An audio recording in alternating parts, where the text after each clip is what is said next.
Hi hello ನಮಸ್ತೆ, ನಾನು ನಿಮ್ಮ ಜಮೀಲ್ ಸಾಗರ್. ಸುದ್ದಿಮನೆ ಡಿಜಿಟಲ್ ಮೀಡಿಯಾಕ್ಕೆ ಸ್ವಾಗತ.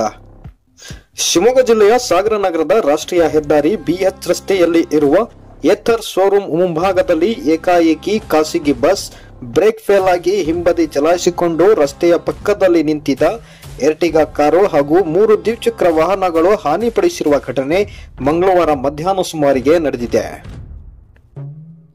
ಇನ್ನು ಸಾಗರದಿಂದ ಮಂಗಳೂರಿಗೆ ಹೋಗುವ ಬಸ್ಸಿನ ಚಕ್ರಗಳು ಸಂಪೂರ್ಣ ಹದಗೆಟ್ಟಿದ್ದು, ಸಾಗರದಿಂದ ಮಂಗಳೂರಿಗೆ ಹೋಗುವ ಮಾರ್ಗ ಘಾಟಿ ಮಾರ್ಗವಾಗಿದ್ದು ಪ್ರಯಾಣಿಕರ ಜೀವದ ಜೊತೆ ಆಟ ಆಡುತ್ತಿದ್ದಾರೆ.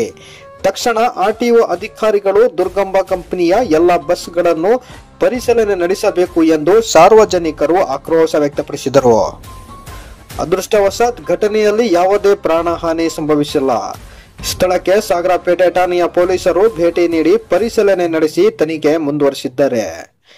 ಏನೇ ಆಗಲಿ, ದೀಪಾವಳಿ ಹಬ್ಬದ ದಿನವೇ ದೊಡ್ಡ ಅನಾಹುತವೊಂದು ತಪ್ಪಿದ್ದಂತಾಗಿದ್ದು ಸುಳ್ಳಲ್ಲ. ತಕ್ಷಣ ಸಾರಿಗೆ ಇಲಾಖೆಯ ಅಧಿಕಾರಿಗಳು ದುರ್ಗಂಬ ಕಂಪನಿಯ ಬಸ್ಗಳು ಸೇರಿದಂತೆ ಇತರೆ ಖಾಸಗಿ ಬಸ್ಗಳನ್ನು ಪರಿಶೀಲನೆ ಮಾಡುವ ಮೂಲಕ ರಸ್ತೆಯಲ್ಲಿ ಚಲಾಯಿಸಲು ಯೋಗ್ಯವೇ ಎಂದು ಮಾಹಿತಿ ಪಡೆದುಕೊಂಡು ತಪ್ಪು ಕಂಡು ಬಂದಲ್ಲಿ ಅಂತಹ ಬಸ್ಗಳನ್ನು ಜಪ್ತಿ ಮಾಡಬೇಕು ಎನ್ನುವುದೇ ಸುದ್ದಿಮನೆ ಹಾಗೂ ಸಾರ್ವಜನಿಕರ ಆಶಯವಾಗಿದೆ.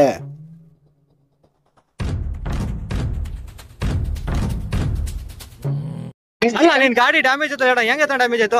ಅಲ್ಲಿ ಕುತ್ಕೊಂಡು ಊಟ ಮಾಡ್ತಿದ್ವಿ ಎಲ್ಲರೂ, ಗಾಡಿಯಲ್ಲಿ ನಿಲ್ಸ್ ಹೋಗಿದ್ವಿ. ಇದಕ್ಕಿದಂಗೆ ರೆಸ್ಟೋರೆಂಟ್ ಅವ್ರು ಬಂದು ಹೇಳಿದ್ರು ಒಂದ್ ಗಾಡಿ ಆಕ್ಸಿಡೆಂಟ್ ಆಗಿದೆ ಅಂತ ಹೇಳಿ ಎರ್ಟಿಗಾ ಅಂತ ಬಂದ್ವಿ. ಅವ್ನ್ ಡ್ರೈವರ್ ನೋಡಿದ್ರೆ ಅಲ್ಲಿ ಗಾಡಿ ನಿಲ್ಸಿದ್ದೆ, ಗಾಡಿ ಹಾಳಾಯ್ತು. ಒಂದೇ ಸಲ ನಿಂತ್ ಬಂತು. ಅದು ಕತೆ ಹೊಡಿತಿದ್ದಾನೆ, ಡ್ರೈವರು ಇರ್ಲಿಲ್ಲ. ಹೇಗಿದೆ ಒಂದು ಟೈರ್ ವ್ಯವಸ್ಥೆ ಇಲ್ಲ. ಈ ಗಾಡಿ ಕೂತ್ಕೋಬೇಕು. ನಿಮ್ ಗಾಡಿ ಏನಾಗಿದೆ ಸರ್? ನಿಮ್ ಗಾಡಿ ಏನಾಗಿದೆ? ನನ್ನ ಗಾಡಿ ಸರ್ವಿಸ್ ಬಂದಿತ್ತು, ತಗೊಂಡು 8 ತಿಂಗಳಾಗಿದೆ. ಸರ್ವಿಸ್ ಕೊಟ್ಟೋಗಿದ್ದೀನಿ ಗಾಡಿನ. ಈಗ ನೋಡಿದ್ರೆ ಗಾಡಿ ಹಿಂಗಾಗೈತೆ. ಯಾಕೆ ಜವಾಬ್ದಾರಿ? ನಾವು ಪೀಸ್ ಟು ಪೀಸ್ ಹೊಸ ಗಾಡಿ ಬೇಕು, ಬಟ್ ಏನ್ ಮಾಡ್ತಾರೋ ಗೊತ್ತಿಲ್ಲ ನಮ್ಗೆ. ದುರ್ಗಾಂಬ ಬಸ್ಸಿನ ವ್ಯವಸ್ಥೆ ಹೇಗಿದೆ ಅಂದ್ರೆ, ಘಾಟ್ ಸೆಕ್ಷನ್ ಇಳಿಯೋ ಬಸ್ಗಳು ಯಾವ್ದಕ್ಕೂ ಬ್ರೇಕ್ ಇರಲ್ಲ, ಟೈರ್ ಸರಿಯಾಗಿರೋದಿಲ್ಲ, ಅವ್ಯವಸ್ಥೆಯಿಂದ ಕೂಡಿದೆ. ದುರ್ಗಾಂಬ ಬಸ್ನವರು ಸಾಗರದ ಗಜಾನನ ಕಂಪನಿ ಎಲ್ಲಾ ಬಸ್ಗಳನ್ನ ವಹಿಸ್ಕೊಂಡ ನಂತರದಲ್ಲಿ ಏನಾಗಿದೆ, ಆ ಡ್ರೈವರ್ ತನ್ನ ಜೀವವನ್ನ ಪಕ್ಕಕ್ಕಿಟ್ಟು ಅಷ್ಟು ಜನ ಪ್ಯಾಸೆಂಜರ್ನ ಕರ್ಕೊಂಡು ಹೋಗೋ ಪರಿಸ್ಥಿತಿ. ಯಾಕಂದ್ರೆ ಎಲ್ಲಿ ಹೋಗಿ ಯಾರಿಗೆ ಆಕ್ಸಿಡೆಂಟ್ ಮಾಡುತ್ತೆ, ಎಷ್ಟು ಪ್ರಾಣ ತೆಗೆಯುತ್ತೆ ಅಂತ ಗೊತ್ತಿಲ್ಲ. ಡ್ರೈವರ್ಗಳಿಗೆ ಸರಿಯಾದ ಸಂಬಳ ಕೊಡಲ್ಲ, ಗಾಡಿ ಮೇಂಟೆನೆನ್ಸ್ ಇಲ್ಲ. ಒಟ್ಟೇನಂದ್ರೆ ದುರ್ಗಾಂಬ ಬಸ್ನವರು ಇವತ್ತು ತಮ್ಮ ದುಡ್ಡು ಮಾಡೋದಕ್ಕೆ ಒಂದೇ ನಿಂತಿದ್ದಾರೆ ಬಿಟ್ರೆ ಜನರ ಜೊತೆಲಿ, ಜನರ ಜೀವದ ಜೊತೆಲಿ ಹೋರಾಟ ಮಾಡ್ತಾ ಇದ್ದಾರೆ. ನೋಡಿ, ಈ ಬಸ್ಸಿಗೆ ಘಾಟಿ ಇಳಿಯೋ ಬಸ್ ಮಂಗಳೂರು ಬಸ್ ನೋಡಿ, ಹೊಸನಗರ, ಮಾಸ್ತಿಕಟ್ಟೆ, ಬಾರ್ಕೂರು, ಮಂಗಳೂರು ಅಂತ ಇದೆ.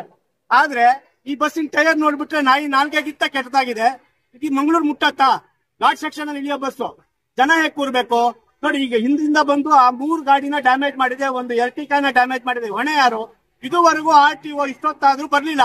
ಯಾಕಂದ್ರೆ ಎಲ್ಲಾ ಅಧಿಕಾರಿಗಳು ಬೇಜವಾಬ್ದಾರಿಯಿಂದ ಕೆಲಸ ಮಾಡ್ತಾರೆ.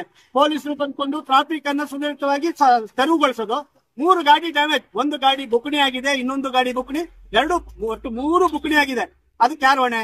ಯಾರು ಸಾರ್ವಜನಿಕವಾಗಿ ಎಲ್ಲಿವರೆಗೂ ಪ್ರತಿಭಟನೆ ಮಾಡಲ್ಲ ಅಲ್ಲಿವರೆಗೂ ಇದೇ ತರಕಾಗತ್ತೆ. ಯಾಕೆಂದ್ರೆ ಜನ ಎಲ್ಲಿವರೆಗೂ ಎಚ್ಚೆತ್ಕೊಂಡು ಪ್ರತಿಭಟನೆ ಮಾಡ್ತೀರಾ ಅಲ್ಲಿಗೆ ನಿಮ್ ಕೆಲಸ ಸುಲಭವಾಗ್ತದೆ. ಇಂತಹ ಕಚಡ ಬಸ್ಗಳನ್ನ ನೀವು ಸರ್ವಿಸಿಗೆ ಬಿಡೋದ್ರಿಂದ ಪ್ರಾಣ ಹಾನಿ ಆಗತ್ತೆ. ಅದನ್ನ ಜನರು ಸುಧಾರಿಸಿಕೊಂಡು ಜನ ಎಚ್ಚೆತ್ಕೊಂಡು ಪ್ರತಿಭಟನೆ ಮಾಡಬೇಕು. ಯಾಕಂದ್ರೆ ಈ ಬಸ್ ಒಂದು ಉದಾಹರಣೆ ಈಗ ಅಷ್ಟೇ. ಫಸ್ಟ್ ದುರ್ಗಾಂಬ ಬಸ್ ಅಲ್ಲಿ ಇರುವಂತ ಎಲ್ಲಾ ಬಸ್ಗಳನ್ನ RTO ಚೆಕ್ ಮಾಡಬೇಕು. ಯಾಕಂದ್ರೆ ಅದ್ರ ಟೈರ್ ಹೆಂಗಿದೆ, ಬ್ರೇಕ್ ಹೇಗಿದೆ, ವ್ಯವಸ್ಥೆ ಇದೆಯಾ ಬಸ್ ಚಲಾವಣೆ ಮಾಡೋದಕ್ಕೆ ಅಂತ ಹೇಳಿ. ಸುಮ್ನೆ ಒಟ್ಟು ಟ್ಯಾಕ್ಸ್ ಕಟ್ತಾನೆ ನೋಡಿ. ಇದು ಅವ್ನು ಹೇಳೋ ಪ್ರಕಾರ ಅಲ್ಲಿಗೆ ಹೋಗೋ ಬಸ್ ಅಲ್ಲ ಅಂತ ಹೇಳ್ತಾರೆ, ಆದ್ರೆ ಎಲ್ಲ ಇರೋದು ಮಂಗಳೂರು ಎಕ್ಸ್ಪ್ರೆಸ್ ಅಂತ. ಹಂಗಾರೆ ಸುಮ್ನೆ ಬೋರ್ಡ್ ಹಾಕೊಂಡು ಹೋಗ್ತಾ ಇರ್ಬೋದು, ಯಾರು ಎಲ್ಲಿಗೆ ಬೇಕಾದ್ರೂ ಬಸ್ ತಗೊಂಡು ಹೋಗ್ಬೋದು ಅನ್ನೋದಾಯ್ತು. ಈಗ ಇದುವರೆಗೂ ಹೇಳಿದಾರೆ, ಈಗ ನಾವು ಅರ್ಧ ಗಂಟೆ ಆಯ್ತು RTOಗೆ ಫೋನ್ ಮಾಡಿ, ಇನ್ನೂ ಬರ್ಲಿಲ್ಲ. ಯಾಕಂದ್ರೆ ಬೇಜವಾಬ್ದಾರಿ. ಯಾಕಂದ್ರೆ ಎಲ್ಲ ಮಾಮೂಲಿ ವಸೂಲಿ ಇರತ್ತೆ ಅವ್ರದ್ದು ಅರ್ಥ. ಈಗ ಗಾಡಿ ಡ್ಯಾಮೇಜ್ ಆದ್ರ ಕತೆ ಹೇಗೆ? ಈ ಶ್ರೀ ದುರ್ಗಾಂಬ ಬಸ್ಸಿನ ಪ್ರತಿಯೊಂದು ಬಸ್ ಅನ್ನು ವೀಕ್ಷಿಸಬೇಕು RTOದವ್ರು, ಸ್ಥಳೀಯ RTOದವ್ರು. ಯಾಕಂದ್ರೆ ಜನರ ಜೊತೆಗೆ ಮಳ್ಳಾಟ ಆಡೋದಲ್ಲ, ಜನರ ಪ್ರಾಣ ಜೊತೆಗೂ ಆಟ ಆಡೋದಲ್ಲ. ಯಾಕಂದ್ರೆ ನಮ್ಗ್ ಬಸ್ ಅವ್ರ ಮೇಲೆ ದ್ವೇಷ ಇಲ್ಲ. ಇವ್ರು ಓನರ್ಗಳು ದುಡಿಮೆ ಮಾಡ್ತಾರೆ. ಅಲ್ಲಿ ಟೈರ್ ಗಳು ನೋಡಿದ್ರೆ ಟೈರ್ ಇಲ್ಲ, ಅದಕ್ಕೆ ಒಂದು ಕರೆಕ್ಟ್ ಆದ ಒಂದು ಸಿದ್ಧತೆ ಕೂಡ ಇಲ್ಲ. ನಮ್ಮ RTOದವ್ರು ಏನ್ ಮಾಡ್ತಾ ಇದಾರೆ? RTOದವ್ರಿಗೆ ಗೊತ್ತಾಗಲ್ವಾ? ಟ್ಯಾಕ್ಸ್ ವಸೂಲಿ ಮಾಡ್ತೀರಾ, ಎಲ್ಲದೂ ಮಾಡ್ತೀರಾ. ಬಸ್ಸಿನ ಟೈರ್ ಅನ್ನು ಯಾರು ಪರಿಶೀಲನೆ ಮಾಡೋದು? ಎಲ್ಲವನ್ನು ಪೊಲೀಸ್ ಇಲಾಖೆ ಮೇಲೆ ಬಿಟ್ರೆ ನಿಮ್ಗೇನ್ ಕೆಲಸ ಇದೆ ಇಲ್ಲಿ? ಹಾಗಾಗಿ ನಾನು ಹೇಳ್ತಾ ಇದ್ದೀನಿ, ದಯವಿಟ್ಟು ಈ ದುರ್ಗಾಂಬ ಬಸ್ಸಿನ ಪ್ರತಿಯೊಂದು ಬಸ್ನ ನೀವು ಚೆಕ್ ಮಾಡ್ಬೇಕು ಅನ್ನೋದೇ ನಮ್ಮ ಆಶಯ ಅಷ್ಟೇ ಸರ್.